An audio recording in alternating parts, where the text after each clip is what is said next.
Go. Okay, so today, January 5th, 2024, we're going to learn about the difference between a desiccant dehumidifier and a refrigerant dehumidifier. Okay, this is a desiccant dehumidifier. And the general difference of those two types of machines are, one of them uses a refrigerant compressor.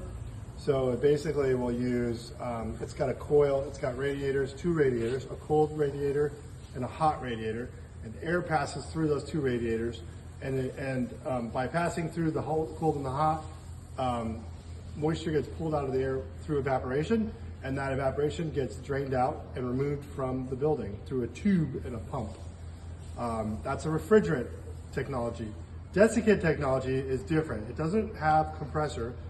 What it does is it uses a heat source, and it uses a desiccant wheel with a coating on it that is a silica gel coating, such as the kind of gel that you would find in a package of beef jerky, little clear balls, same material, just on a wheel.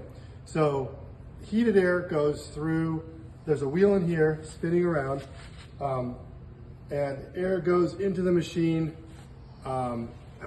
Cold or wet air goes through the machine, that moisture gets collected on the wheel as it goes around, and then about 25% of that wheel, there's a heat going through the other side, which is removing the moisture from that wheel.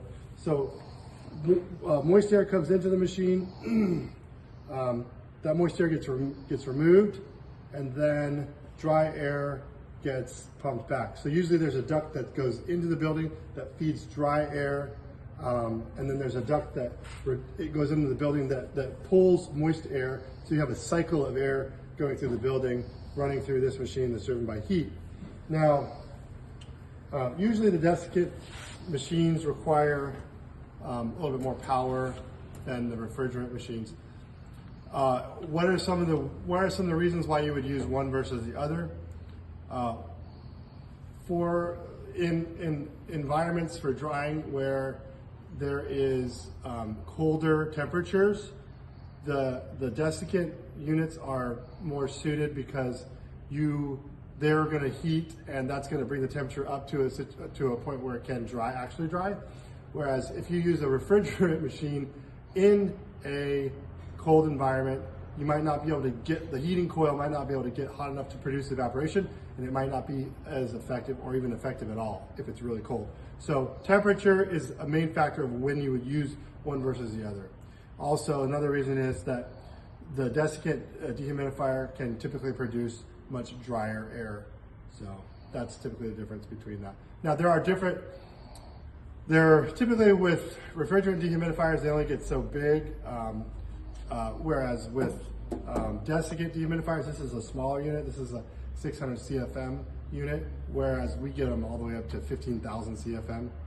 So there's 600 CFM. Here's a 1200 CFM unit. We have 2,000 CFM units, 1,500 CFM units, all the way up to 15,000 CFM units. That's wild.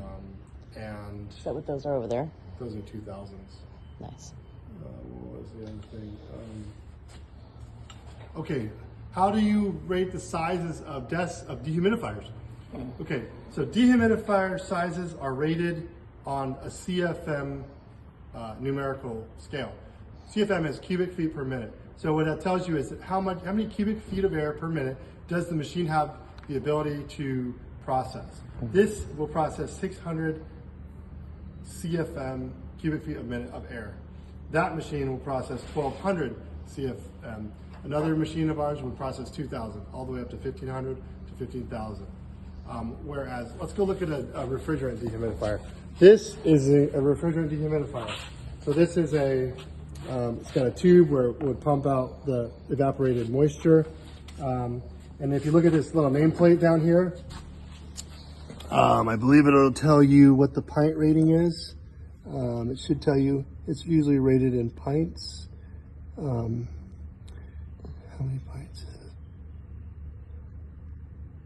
it? It says it has grams.